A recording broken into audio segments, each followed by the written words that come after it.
En una conversación anterior estábamos hablando un poco de la cuestión, del tema de la, Los de la, orígenes de la de la familia. llamada xenofobia, ¿no? Sí, sí, sí, sí. Xenofobia. Y la verdad es que la palabra no debería existir, Sí, porque el significado de ella se puede aplicar a la gente que vive en el otro barrio. Sí, claro. Sí, en el momento que alguien come algo diferente, en un barrio diferente, ya su cultura Es es diferente. diferente. Entonces uno reconoce naturalmente que hay algo diferente, pero eso no lo convierte en repugnante no debe convertirlo en repugnante ni en claro. enemigo. Y claro, las historias que contamos o que rememoramos es de la diversidad creada por el desplazamiento de la gente. Sí, claro. Y esos desplazamientos no son de emergencia siempre, pero son como impuestos por la misma naturaleza del ser humano, ¿verdad? Si no, todos los seres humanos estarían viviendo juntos en una región de África, porque se movieron. Sí, claro. claro. Si hasta con la lengua se discute, hay lingüistas que hablan de la lengua de Eva, una metáfora, pero Sí, sí. y se preguntan, había una lengua primitiva, una primera lengua, y ellos, a otros discrepan, pero ellos dicen, sí tiene que haberla habido. Una comunicación, ya. Porque esos primeros seres humanos no se entendían ladrando, Claro, claro, claro. y ahí tiene que haber habido una organización de la comunicación que podíamos llamar lengua. Y uno de los detalles puede ser que la información la tenga yo de alguien que estaba bateando, pero era un lingüista de prestigio. Señala que de los 8.000 lenguas, que eso es otra cosa que me dejó perplejo, más de 8.000 lenguas que existen, en solo 2 conocidas, la palabra que designa a la mamá no tiene el sonido M. Solo en 2. Si no me recuerdo mal, era el japonés y el turco, tal vez, pero eso, el disco duro falla. Entonces, No, el inglés y el español. sí, no, madre, mamá, Mother, mami, mother. no, todo por eso, pero no, ellos apuntan a que ese sonido, De la M. la M, que aparezca en todas esas lenguas, en la palabra que designa a la madre, tiene una implicación. Una implicación como la que encontraría un científico cuando genéticamente descubre que los papuanos y los alajuelenses tenemos en común. El asunto es que, de algún modo, de ninguna manera, más bien se puede pretender que alguien puede trazar sus antecedentes genéticos a una cosa muy concreta, ¿verdad? Había un ejercicio que hizo alguien, eso es otra de esas cosas que uno conserva en la memoria por accidente. Aseguraba que con 80 generaciones atrás todos somos parientes. Ahí somos 7.600, no sé cuántos millones de personas en el mundo. Y la idea es esa, que 80 generaciones para atrás quedamos emparentados todos. Claro, y se no va son tantas, reduciendo claro. Sí, sin duda. Samuel Stone, en aquel estudio que hizo sobre la dinastía de los conquistadores y sobre el papel de los conquistadores en Costa Rica, demuestra, desde el punto de vista de estudios genealógicos, que de 4 conquistadores se forma toda la clase política actual. Ahí están todos cruzados, de 4. Sí, claro. No, es que tiene Alguna que ser vez así. hemos dicho... Sí, porque es una forma así, triangular. Sí. ¿No? Así, tiene que haber empezado... No, pero sí. Bueno, Creo que el es el cuento mismo... religioso de Adán y Eva. Digamos que no fueron Adán y Eva, pero deben haber sido muy pocos. Cuando claro. vinieron del mar los animalitos y empezaron a caminar y a subirse a los árboles, ¿cuántos eran? No puede haber sido mucho. No, pero lo que uno dice, lo que yo pienso es que no habrá manera nunca de saber cuándo es que a una hordita de bípedos se le puede llamar seres humanos. Sí. Eso cada vez les va quedando más para atrás y a veces claro. la gente se enreda en discusiones sobre eso. Es el que lo llamaba bípedo implume. Entonces, bueno, suponiendo que se lograra determinar que el momento en que ya el grupo ese se le podría llamar eso, y que hablaban, no ladraban, si eran 200 era un montón. Sí, claro. Pero, no sé, con solo pensarlo, supongamos que son 200 y viven no juntos, pero sí en una relación ahí de casa conviven, persiguen a las mismas fieras para robarles carne a las fieras. Entonces, un día, un grupo de 15 se queda atrás y se queda solo. Y siguen. ¿Y dónde irían esos otros? ¿Y qué vamos a hacer? Seguir viviendo. Y no pueden saber para dónde iban caminando esos otros. Entonces ellos caminan para donde les da la gana. Así es. Sí, no había rumbo. Y cuando estos 15 se conviertan en 300, ya deben estar Sí, claro. a cualquier distancia de los originales. Pero hay algo interesante también en este asunto de las migraciones, porque ahora hay grupúsculos y algunas personas que combaten a esos migrantes sin pensar de dónde son ellos mismos originarios. Para empezar, porque si hacen un estudio, sus familias de pronto se encuentran también esas raíces extranjeras. Pero además tenemos la migración interna. ¿Cuántos cartagos se van para Guanacaste? Sí. No tiene un nombre, Cartagos. El Valle Central, San José, el Valle Central, esta parte central de Costa Rica. Esto fue, aquí llegaron los españoles en 1560. Antes no habían españoles, lo que había eran indígenas y empezaron a echar los indígenas a las orillas del Valle Central y a matarlos y lo que fuera, ¿verdad? Y empezaron a poblar los españoles. Y 200 años después empiezan a aparecer los pueblos. La Alajuela, Heredia, Cujuquí, San José, de la Boca del Monte, Cartago, que se había enseñoreado como capital colonial, ¿verdad? Muy noble. Y después unas cuantas villas ahí alrededor del Valle, Huarraz, Orosí, Quircot, Cot, Barba, etcétera. Y allá por el lado extremo, Bagaces y esas zonas por allá, y después la parte de Nicoya, obviamente. El resto del país estaba despoblado. Y empezaron los procesos migratorios. En el siglo XIX, recién en la independencia, se impulsan los procesos de colonización con el café.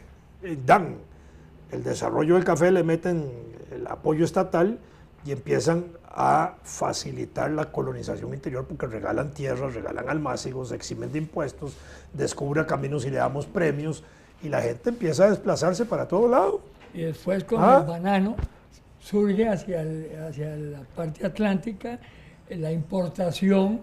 Bueno, por eso, con el entonces, banano, en la época colonial, 1650 trajeron los negros a trabajar a la plantación cacaotera como esclavos en ese momento. Sí. Y ahí empezó la mezcla entonces. Blanco, español, mestizo, indio. Blanco, español, negro, mulato. Indio y negro, sambo. Sí. Y en Cartago eran los pardos, ¿se acuerdan? Y después, pero es que viene la mezcla ahora de mezclas. Sí. Sambo, sambo, mulato, etcétera. Empieza a dar otras coloraciones, de ahí termina el pardo, que era como el achocolatado menos chocolate. Sí. Claro. Y además existe la Puebla de los Pardos. Ahí donde nace Iba, donde aparece la imagen de la Virgen de los Ángeles. Exactamente. En 1635, la Puebla de los Pardos. ¿Qué era eso? Eran los tugurios de Cartago, para decirlo en términos modernos, la parte extrema de Cartago, donde estaban los pobretes, donde estaban los que eran pardos, los que no eran blancos que estaban en Cartago. así es.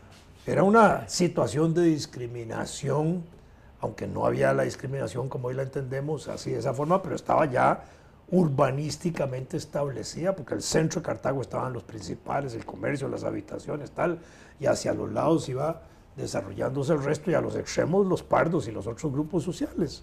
Sí. Bueno, y ahí empiezan a moverse de un lado para otro, y con el café empieza a expandirse hacia la zona de ¿cómo se llama?, del oeste del Valle Central primero, y después hacia el este, hacia Turrialba.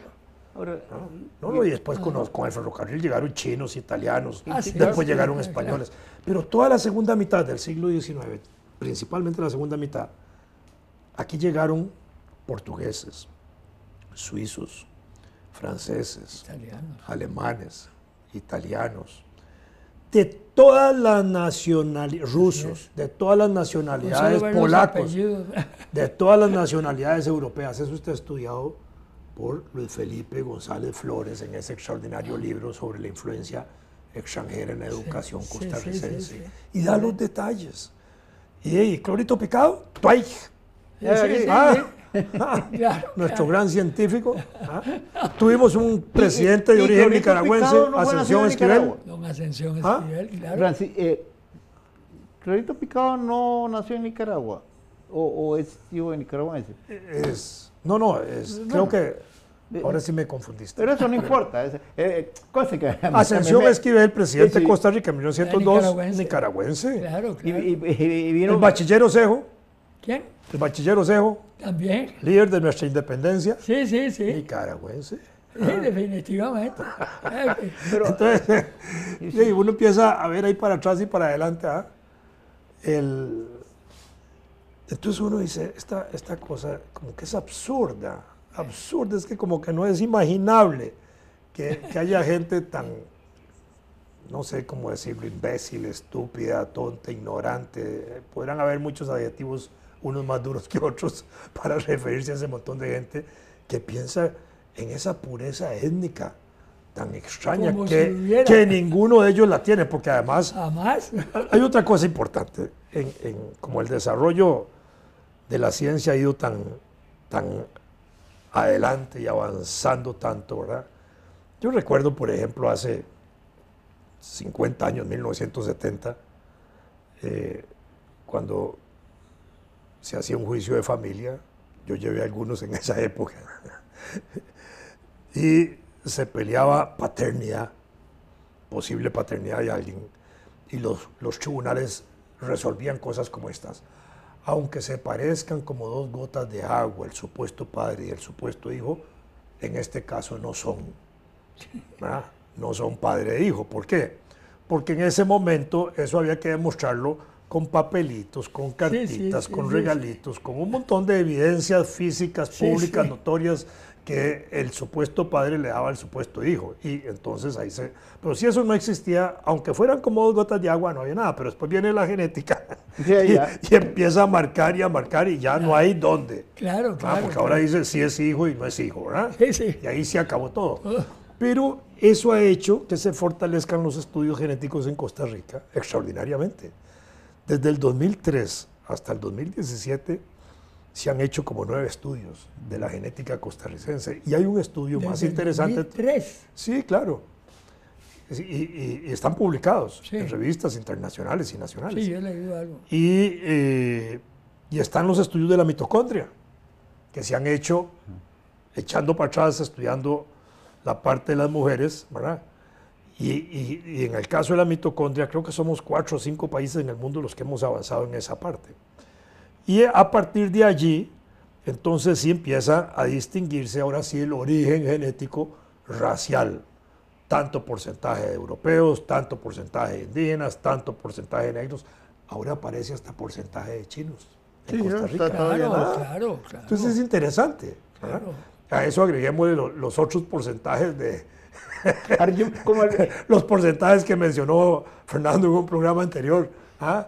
del Neandertal y del otro y por allá. Sí, claro. Y entonces, esta cosa es como un chop suey. Nosotros somos como un chop suey genético, cada uno de nosotros. definitivamente. Yo cuento una anécdota.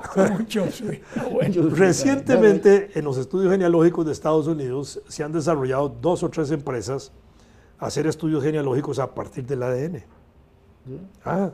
Entonces uno manda una escupita ahí en un tubito de ensayo, ¿verdad? Y ellos le hacen el estudio del ADN con base a lo que han ido descubriendo, y entonces le pasan a uno toda la información genética que hay sobre esa escupita, ¿verdad? Entonces le aparecen un montón de detalles. Yo tengo un hermano que trabaja en Washington, casado con una tica allá, y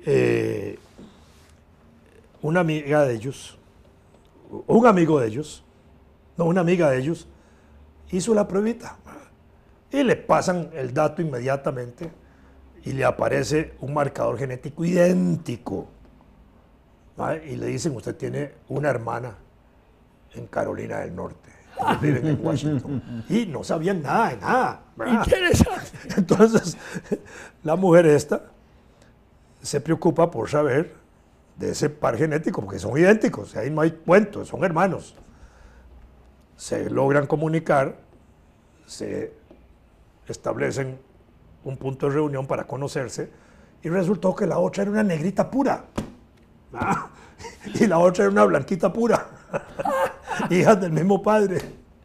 Qué bueno. Entonces la historia final termina con que este padre, ¿verdad?, se había enredado con una diplomática de origen negro, ¿verdad?, africana, había quedado embarazada la africana, nunca le dijo nada al padre, a su compañero, se separaron, cada uno hizo su vida, y de ahí se desarrollaron esas 2 hermanas separadas, ¿verdad? Bueno, hoy ese tipo de cosas se pueden descubrir de esa manera. Y más en Estados Unidos. Bueno, por eso. Y entonces ahí tenemos el caso ahora genética de esta particular situación. Entonces, hoy tenemos eso. Yo recuerdo haber leído hace muchos años, estaba buscando el texto, carajo, pero no lo encuentro, de Aquileo J. Echeverría, nuestro gran poeta, que se burlaba de los blancos de San José, diciendo que todos teníamos una sombra, dando a entender que todos teníamos un negrito atravesado. Sí, sí, Y entonces él decía, basta ver las caras, los pómulos aquí de la nariz, los pómulos de los ojos, el pelo ensortijado, en fin, las características que pueden haber negroides en mucha gente, ahí están presentes, no hay mucha, no era solo el clic de sol. Y en 1940, 39-40, nuestro gran sabio Clorito Picado, que seguramente ya estaba metido en esas cosas de genética y eso embrionariamente, digamos, dice que nuestra sangre se ha ennegrecido. Ya empieza a destacar desde el punto de vista científico esos vínculos y esas raíces, ¿verdad? Entonces yo digo, esa es una cosa extraordinaria. Hoy tenemos, digamos, los estudios de las universidades nuestras que ya nos dicen que tenemos un alto porcentaje de negros cada uno de nosotros, más Sí, allá sí, de claro, eso. así es. De indígenas, está bastante bien marcado, 14 y pico %. Y hasta asiáticos aparecen ahora en nuestra genética nacional. Bueno, es interesante. Ahora que contabas eso, hay un caso que supe, ¿verdad? Una costarricense de origen europeo que hizo lo mismo, mandar. Para su sorpresa, le dicen que tiene de origen americano del norte, de Cherokee. Bueno, Está buenísimo, claro, simplemente lo único que esa mujer está perpleja, pero le importa un rábano. ¿Quién sabe dónde está? Ahora imaginarse cómo pudo pasar eso. Claro. Y bueno, todo eso uno lo comenta y pareciera que es suficiente para que esos idiotas que estuvieron...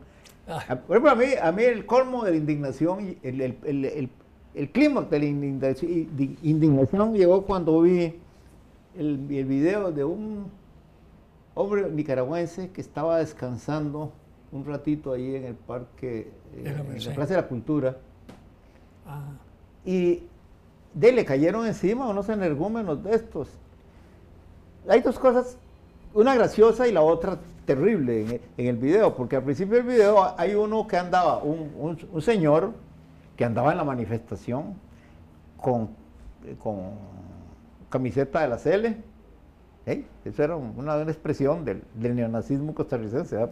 Pero entonces el señor, cuando ve lo que van a hacer, dice, no caigamos en eso. Digo, idiota, si ya caíste en eso, ya van resbalados. Pero claro. Entonces al pobre nicaragüense lo acosan, lo echan de la plaza y hubo un infeliz que envalentonado, porque era una turba de primates, sí, así es, le voló un guaspirolazo al señor, lo golpeó.